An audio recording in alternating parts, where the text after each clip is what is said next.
Welcome to Sravani's media. దివంగత ఎన్టీఆర్ నమ్మకాలు ఎలా ఉంటాయంటే తాను నమ్మే వారి కంటే కూడా తనను నమ్ముకునే వారిపైనే ఎక్కువగా అభిమానం చూపిస్తారు. కానీ సీఎం చంద్రబాబు, మంత్రి లోకేష్ మాత్రం అందుకు భిన్నంగా వ్యవహరిస్తున్నారా అనే ప్రచారం జోరుగా జరుగుతోంది. ఇందుకు చాలా ఉదాహరణలు కూడా చూపిస్తున్నారు. తాము నమ్మిన వాళ్ళు ఎన్ని తప్పులు చేసినా సరే ఆ ప్రభావం తమపై స్పష్టంగా ఉన్నా కూడా మళ్లీ వారినే నమ్ముతూనే ఉంటారనేది ప్రధాన ఆరోపణ. ఎవరిని నమ్మాలో ఎవరిని నమ్మకూడదో అనేది అనుభవంతో తెలిసినా కూడా ఇప్పటికీ అలాంటి నమ్మక ద్రోహుల పట్ల మాత్రం వాళ్ళ వైఖరిలో మార్పు రాలేదనేది సీనియర్ నేతల మాట.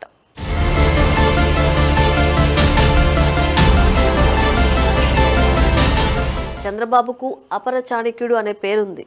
45 ఏళ్ల సుదీర్ఘ రాజకీయ అనుభవం ఉన్న నేత 4వ సారి ముఖ్యమంత్రిగా కొనసాగుతున్నారు.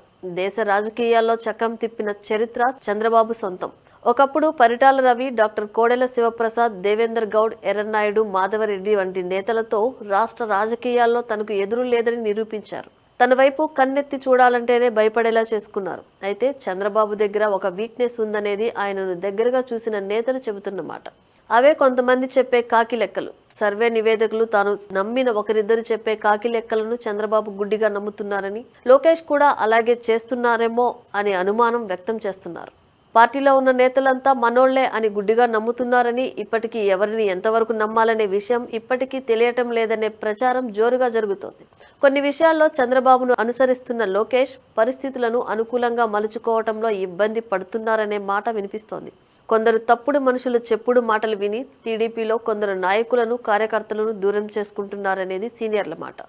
నిజానికి కూటమి సర్కార్ అధికారంలోకి వచ్చేందుకు లోకేష్ చేసిన యువగళం పాదయాత్ర ఎంతో సహకరించింది.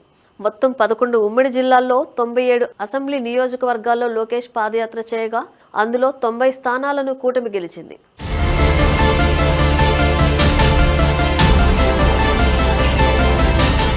యువగళం పాదయాత్ర ద్వారా ప్రజల్లో తనకంటూ ప్రత్యేక ఇమేజ్ తెచ్చుకున్న లోకేష్ ఇప్పుడు చెప్పుడు మాటల కారణంగా కార్యకర్తలకు దూరం అవుతున్నారనే చెడ్డ పేరు కూడా తెచ్చుకుంటున్నారు. పరిస్థితి ఇలాగే ఉంటే భవిష్యత్తులో ఇబ్బందులు తప్పవనేది రాజకీయ పరిశీలకుల మాట.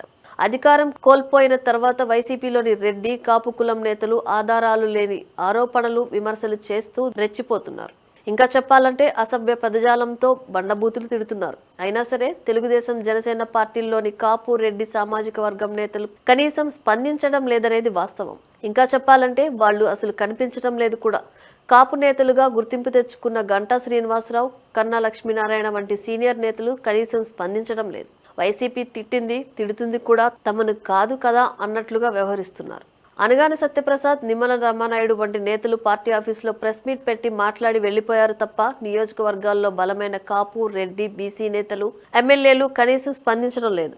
దీనికి ప్రధానంగా ఎవరి బలహీనతలు వారివి అనే మాట వినిపిస్తోంది. వైసీపీ అధికారంలోకి వస్తే తమను ఏమైనా చేస్తుందని కొందరు, దీపం ఉండగానే 4 రాళ్లు వెనకేసుకోవాలని మరికొందరు ఆలోచిస్తున్నారనే మాట బాగా వినిపిస్తోంది. ఇక చంద్రబాబు సొంత సామాజిక వర్గం నేతలు కూడా ప్రస్తుతం పట్టించుకోవటం మానేశారనే అర్థం అవుతుంది. ఇందుకు ప్రధానంగా కమ్మ సామాజిక వర్గం నేతలను చంద్రబాబు దూరం పెట్టారనేది సన్నిహితుల మాట.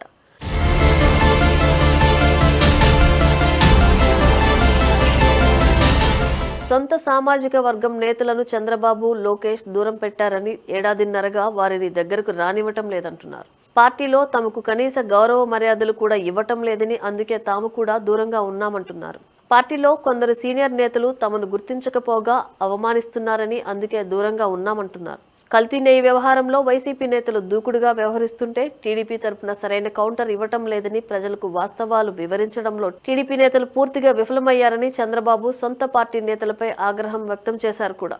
అంటే పార్టీ తరపున పదవులు పొందిన వారు కనీసం స్పందించడం లేదనేది చంద్రబాబు మాటల ద్వారా అర్థమవుతోంది. మరి ఈ పరిస్థితిని చంద్రబాబు, లోకేష్ ఎలా చక్కదిద్దుతారో చూడాలి.